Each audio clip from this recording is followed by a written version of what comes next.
नमस्कार साथियों, BDR learning channel में पुनः आपका बहुत बहुत स्वागत है।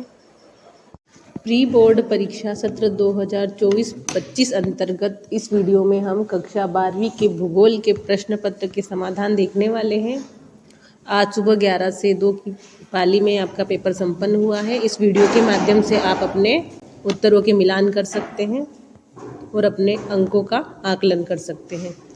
पहला प्रश्न था सही विकल्प चुनकर लिखिए, जिसका पहला था निम्नलिखित में से कौन सा एक लोगों और पर्यावरण के बीच अन्योन्य क्रिया का सर्वाधिक महत्वपूर्ण कारक है। विकल्प दिए गए थे मानव बुद्धिमत्ता, प्रौद्योगिकी, लोगों के अनुभव या मानवीय भाईचारा। इसका सही उत्तर हो जाएगा विकल्प अ, मानव बुद्धिमत्ता, जो लोगों और पर्यावरण के बीच अन्योन्य क्रिया का सर्वाधिक महत्वपूर्ण कारक है। दूसरा प्रश्न है, सोवियत संघ में सामूहिक कृषि को कहा जाता है। विकल्प है कोलखोज, लदांग, ट्रक फार्मिंग या निर्वहन कृषि। इसका सही उत्तर आ जाएगा विकल्प अ, कोलखोज। यहाँ पर कोलाखोज लिखा हुआ है, कोलखोज भी आता है इसका नाम। तीसरा है, विश्व का सबसे व्यस्तम व्यापारिक समुद्री मार्ग। ये प्रश्न रिपीट हुआ है अभ्यास प्रश्न पत्र में या मॉडल प्रश्न पत्र में भी ये प्रश्न पूछा गया था। इसका विकल्प आएगा सही उत्तरी अटलांटिक समुद्री मार्ग। चौथा प्रश्न है, राष्ट्रीय युवा नीति का शुभारंभ हुआ। जिसका सही उत्तर हो जाएगा ऑप्शन ब, फरवरी 2014। पांचवा प्रश्न है, जनगणना वर्ष 2011 में भारत में नगरीकरण का स्तर कितने प्रतिशत था। जिसका सही उत्तर होगा ऑप्शन अ, 31.16%। प्रश्न क्रमांक 6 है, निम्नलिखित में से कौन सा सिंचित क्षेत्रों में भू निम्नीकरण का एक प्रकार है। जिसका सही उत्तर आएगा ऑप्शन ब, मृदा लवणता। प्रश्न क्रमांक 2 में रिक्त स्थानों की पूर्ति करनी थी। पहला प्रश्न दिया गया है जो रिपीट भी हुआ है, ये मॉडल प्रश्न पत्र में आया हुआ है, शायद अर्धवार्षिक परीक्षा में भी इसे पूछा गया था। आमूलवादी विचारधारा ने निर्धनता के कारण बंधन और सामाजिक असमानता की व्याख्या के लिए मार्क्सवाद के सिद्धांत का उपयोग किया। दूसरा है, राष्ट्रीय महामार्ग संख्या 7 जो वाराणसी को कन्याकुमारी से जोड़ती है। तीसरा रिक्त स्थान है, 1901 से 1921 की अवधि को भारत की जनसंख्या की वृद्धि की स्थिर प्रावस्था कहा जाता है। चौथा है, उच्चतर क्रम के प्रशासनिक मुख्यालयों वाले शहरों को प्रशासनिक नगर कहते हैं।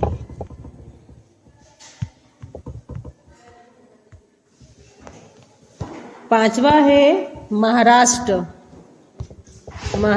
राज्य देश का आधे से अधिक ज्वार उत्पादित करता है। अगला है, धरातली और भौम जल का सबसे अधिक उपयोग सिंचाई में होता है।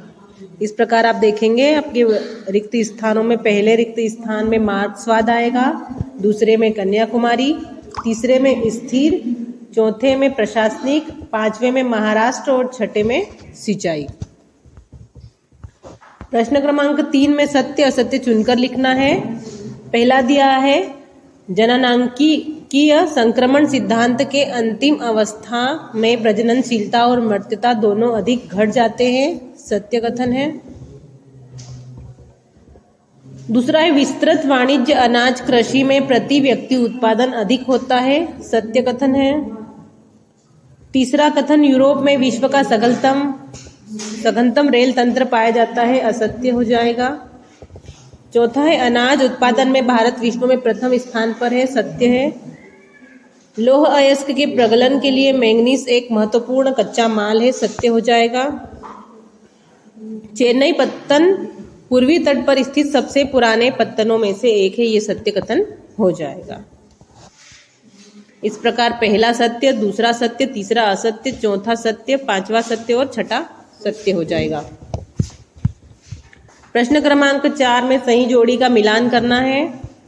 पहला है, सर्वाधिक सोयाबीन उत्पादक राज्य मध्य प्रदेश। जिसे सोया प्रदेश भी कहा जाता है। दूसरा है कौशल विकास तथा उद्यमिता नीति जो 2015 में बनी।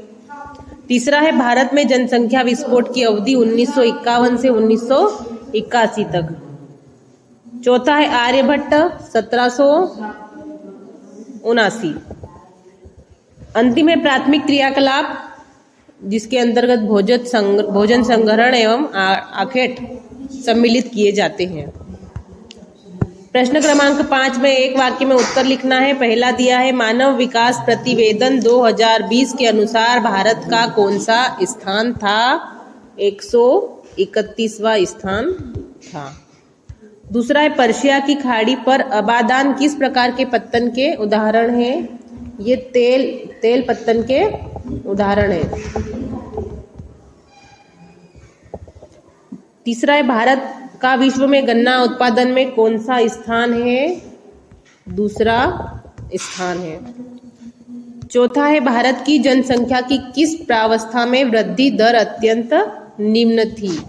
1901 से 1921 तक। पांचवा है भारतीय रेल प्रणाली को कितने मंडलों में विभाजित किया गया है? भारतीय रेल प्रणाली कितने मंडलों में विभाजित है? तो 19 मंडलों में। दोस्तों अनेक चैनल पर ये प्रश्न पत्र पहले ही लीक कर दिए जा रहे हैं, परंतु याद रखिएगा कि सफलता का कोई शॉर्टकट नहीं होता है। बोर्ड परीक्षा के पेपर लीक नहीं होंगे, तो आप अपनी पढ़ाई ईमानदारी से जारी रखिएगा। यदि वीडियो आपको अच्छा लगा हो तो वीडियो को लाइक कीजिएगा। यदि आपने चैनल को सब्सक्राइब नहीं किया हो तो चैनल को सब्सक्राइब कर लीजिएगा और इस वीडियो को अपने दोस्तों तक शेयर कीजिएगा। मिलते हैं अगले वीडियो में। धन्यवाद।